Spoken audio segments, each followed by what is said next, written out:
Okay. Yeah. Hi, everyone. I'm Julian, and I'm the co-founder of a company called Pizza, as mentioned. I lead design and development. And we quickly touched on this. So we're modeled after the two pizza rule, which basically means that we bring together kind of like different disciplines in a very small team in order to hopefully bring projects to success.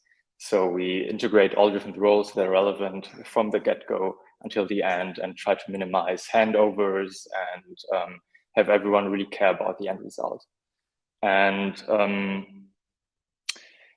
yeah, we work on websites, apps, lots of e-commerce in all different areas. And we have a focus on certain cultural spheres. Those are art and architecture, fashion and luxury, travel, food and hospitality, and technology. And today I would like to showcase two projects that we did for fashion brands in the last few months that are both e-commerce projects, and where Sanity really helped to make them happen and bring them to life. So both of these companies are D2C companies, meaning they the website or the e-commerce store is actually the most important touch point for them. They have with customers because there's no kind of like physical outlet or whatever. And which means that the user experience in itself has to be, has to benefit the brand. So it has to kind of like be memorable. It has to be something that people hopefully go to also to spend pastime, not just like for transactional purposes. And when we conceptualize these kind of projects, I mean, you see the elements of user experience by Jesse James Garrett. You see all the different layers, what basically, the different elements that make up a user experience in the end. And the easiest thing would, of course, be to kind of like change the look and feel of something, create something that looks interesting. So we would just like basically touch on the on the surface, we would change the visual design. But what Sanity kind of like allows us is to easily work further down in the stack and really come up with content models that are very unique to the specific business and the specific experience we want to create. And as mentioned, we're going to start with one company called Gauvin. Sorry, one sec. Here I am. So Gauvin is it's a fashion brand. They create outerwear. Like the first product they launched now is a jacket. And the special thing about those products is that they're modular, meaning that they consist of different parts which are interchangeable. So for example, this jacket consists of two different arms and two kind of like body panels that can then be mixed and matched to the customer's liking. And we were, as we were developing the concept for this online shop, we're thinking about how we could make this as immersive and interesting as possible. And we we're looking at games as a reference, as you also pointed out, especially at this stage where you're kind of like customizing your avatar at the very beginning. And this was basically also like the underlying principle that we used when we designed this site. So as a user, like you've just seen an introduction, also similar to a game, and then you basically are greeted with this kind of like menu, and you start your configuration. Where you land then is basically this, you see this 3D avatar that you can turn around. You see the jacket that he's wearing, and you can zoom in and out, and you can also go about and change the surrounding you're in. And as you can see here on the right-hand side, we basically have product description, classic, like as on every product detail page. You can select your size, but then, and this is where it gets interesting, you can start customizing the jacket to your liking. So you could go in here and say, okay, for the left sleeve, I would like to use an intense blue color. You can also read more about that specific component. So I could see the specs for that. I could read something about the materials for that part, go in here and change another color. etc., etc. I can also go in and turn off certain parts of the jacket if I only want to buy, let's say, the vest and buy sleeves later on. I could also go in here and basically just buy one of the sleeves. Maybe I already have a jacket and I just want a new sleeve to kind of like mix it up a little.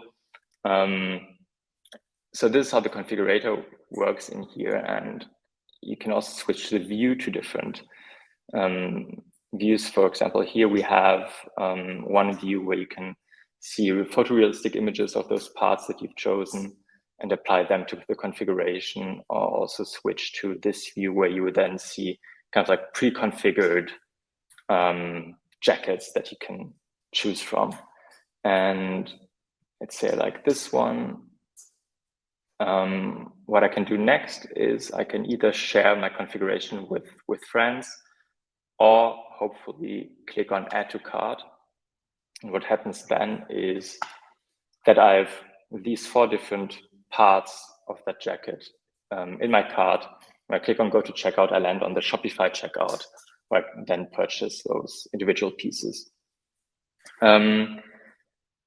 So in terms of the underlying content model, what we actually did here is we broke the product down to certain product elements. And we have certain element types, which are like the sleeves, right sleeve, left sleeve, the 2 body parts, and we have certain materials. Materials are currently, we only have nylon, kind of like a ripstop material in different colors. But in the future, there could also be, let's say you could have a leather sleeve and combine that with the kind of like ripstop middle part or whatever. And each product element is then made up out of like 1 element type and 1 material. So we have the left arm in orange ripstop, for example, which is then 1 product element. And these product elements, as you've seen, those are also the ones that are basically added to your cart when you add your configuration to the cart. So these are synced with products in Shopify. And above that, we basically have the product, and that product consists of multiple product elements. So let's have a look at how this is set up in Sanity. So here in my desk, we have the products tab. This is a very simple setup, actually. Just the product part that is quite complex. And as I mentioned, we have the element types. Let's start with them. So when I click in here, I see all the different kind of like pieces that I can choose from. Basically, when I click on them, I have the description that we've also seen inside the configurator, and we also auto-generate these kind of like URL parameters for those specific parts, since we go back, create custom URLs for every configuration so you can share them. Then we have the materials, for example, the orange here. Each material consists of a certain color name and a name for that material, which then also generates a URL value for that. We have a description for that material. And then we have something that's quite interesting. We have render options. So you can basically define how that material looks in the 3D configurator by changing these values in here. So you can basically pick the base RGB color or hex color, and then you have attributes like metalness and roughness, which basically then influence how that color reacts to the surrounding inside the 3D world. And then we also have a normal map that you can upload to kind of like change the texture of the fabric in the configurator. Yeah. And then we have the elements. So let's look at, just filtering by product. We only have 1 product at the moment, which is this module number 4 jacket. That's what it's called. And in here we have, basically we have these combinations of, as mentioned, of a certain element type and a certain fabric or a certain material. So for example, here we have the right sleeve as the element type, and as the material we have the burgundy ripstop, and this is part of the module 4 jacket, this product element. And here we have our connection to the Shopify store. So we do this a bit differently than how other or how we've seen other people do this. Basically, we usually only save the or basically what we do here is we've created this like small input field where you type something in here. We basically query the Shopify products with the storefront API, and you can basically click on one to select it. You see some information about that product, and what we basically then save in Sanity is we save the Shopify ID. And what we then do is we work with Gatsby actually for these kinds of products and projects. And what we do in the build process then is that we do the schema stitching there. So we basically take the Sanity product, as you can see here, and everything we need to do is we only we query all the Shopify products with a Shopify source plugin, and then we basically stitch them together. So inside the Sanity product, we'll have kind of like a node with the whole Shopify product in there as well. And that's basically created by this link to the Shopify ID.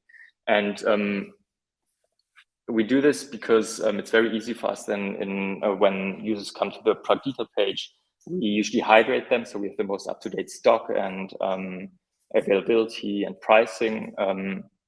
And we basically just query the storefront API again, also in GraphQL, and we basically just like replace that part of the data tree with the hydrated data. So with up-to-date real-time stock and pricing information. So this is how these product elements are then connected to Shopify products. And then we have the products themselves, quite simple, where we just have some general description and some settings for the size tables, etc., size charts. Yeah, but that's basically how this content model is set up for the 3D configurator. The other project I would like to show you is it's called Index. It's also a fashion brand.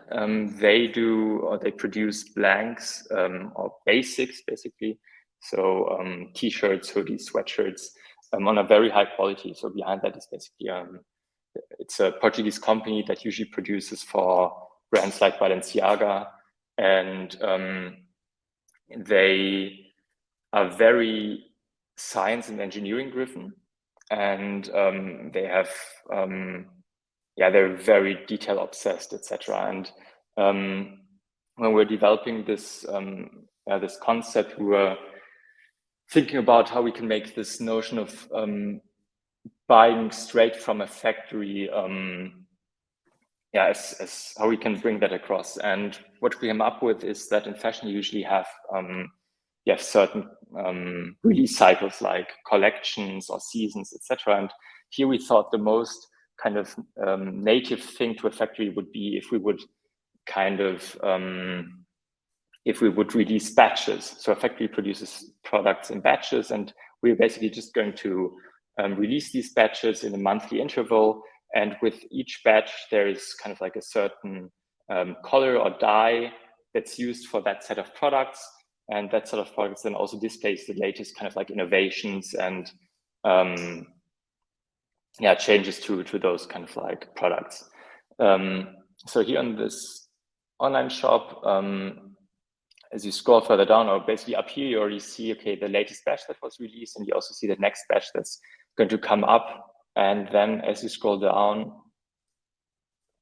you see, you get an overview of the latest or the last batches that were released. And when I click on shop all batches, I land on this overview. And as you scroll down here, you can see here on the left-hand side, this is basically our batch identification. So each batch has a number, which is chronological. We have the dye ID, which is then the color that's used for that set of products or for that batch, basically. And we have the dyeing technique that was used for those products. And as I scroll further down, click on one of these products, where I could kind of like get to see the products from all different angles. I have a small product description.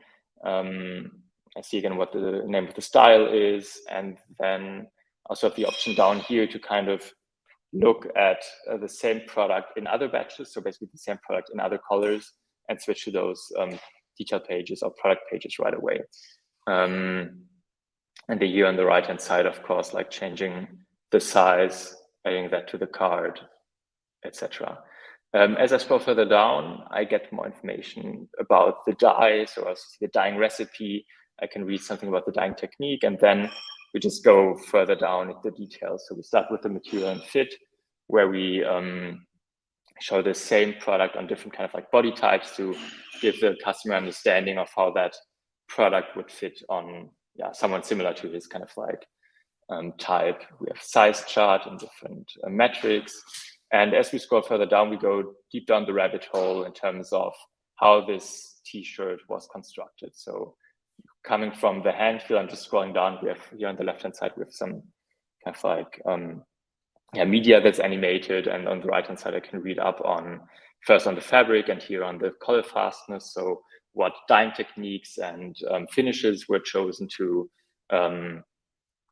achieve a certain quality.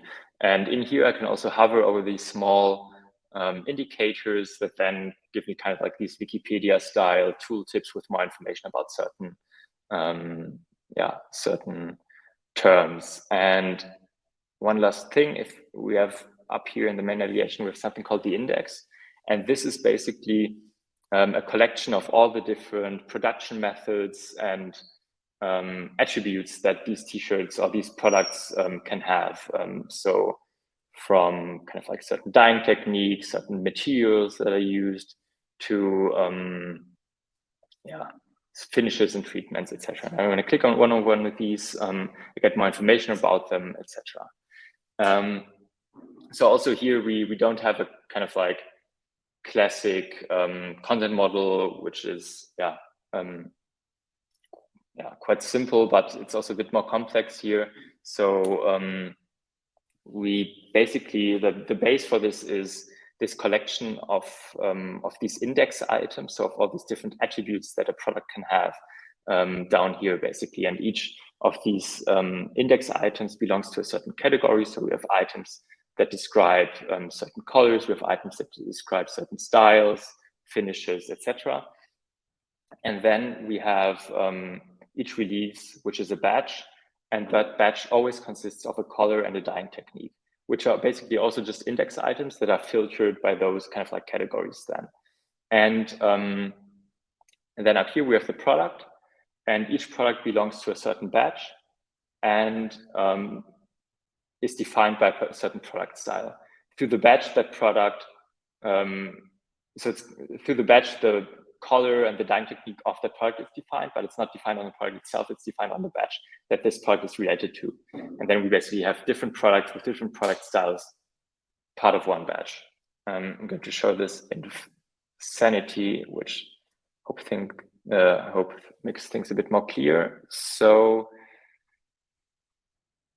in here, on the desk, we have at the top part here, the products, the batches, and the index. Let's start with the index because this is, as I said, kind of like the base for all the other information. I click on the items here.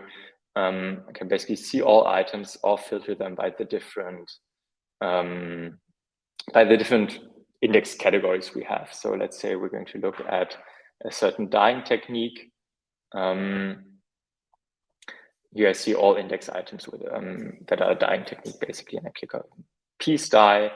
Can add the title. We have some things in here. We have, for example, like each item in the index has a certain number that's auto-generated when you create a new one, etc. And then here you can see how it's attached to a certain category. But then the interesting part is if we go to the batches, choose this one, for example, we can see that also each batch has a certain number.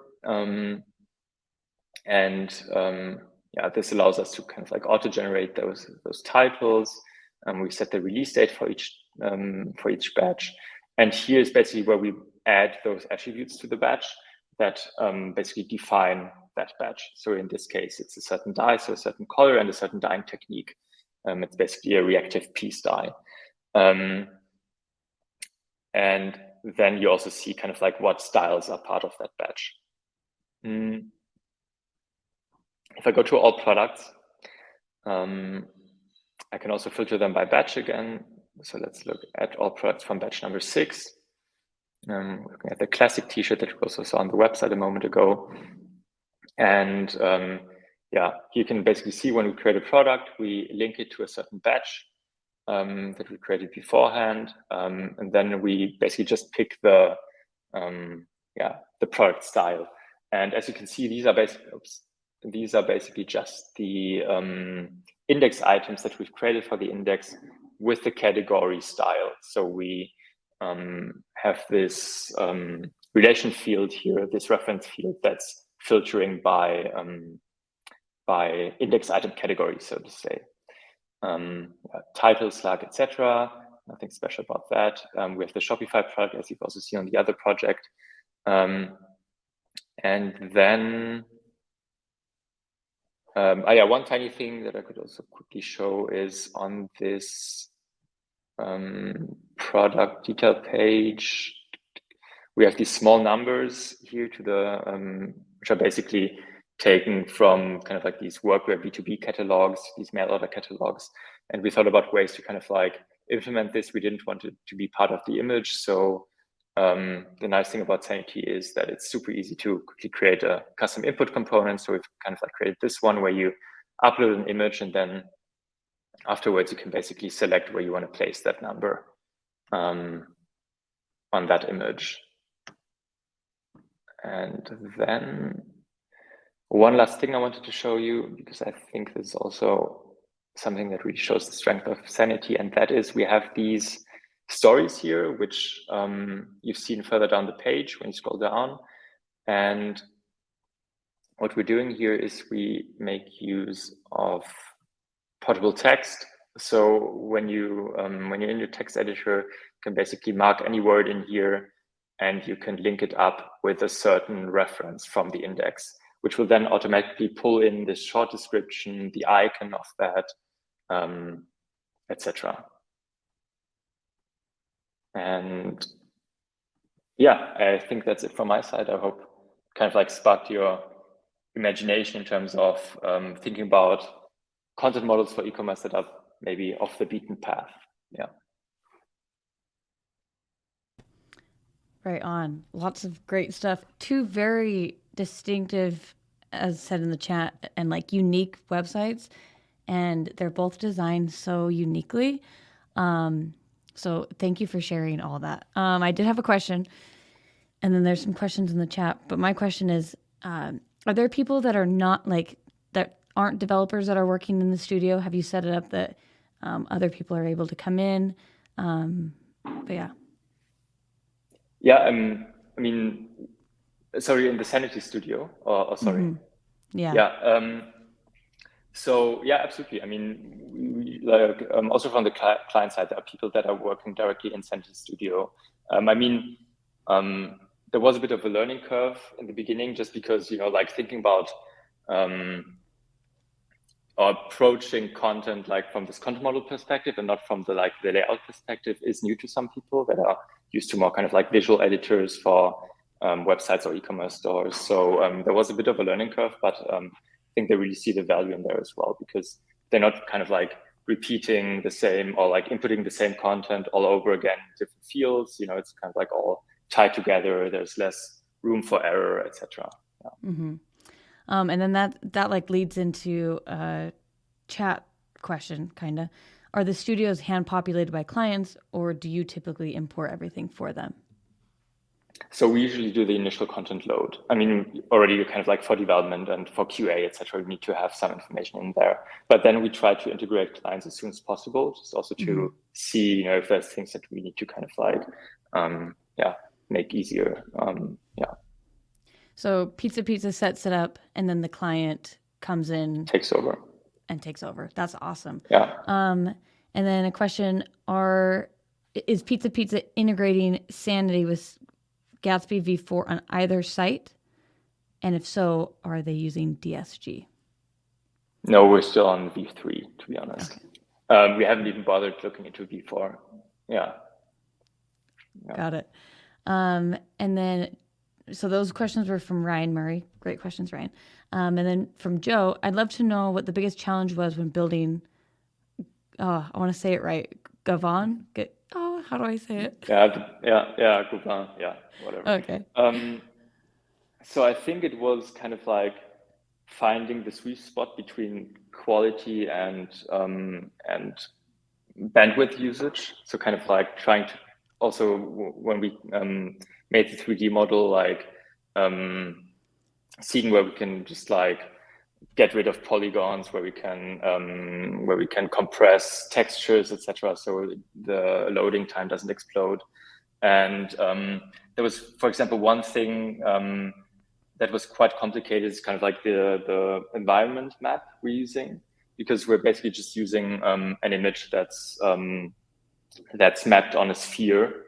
And we kind of had to, it was a bit complicated because the problem was that the sphere is like, it's like a ball usually. So we had the character floating in the middle, and it looked like the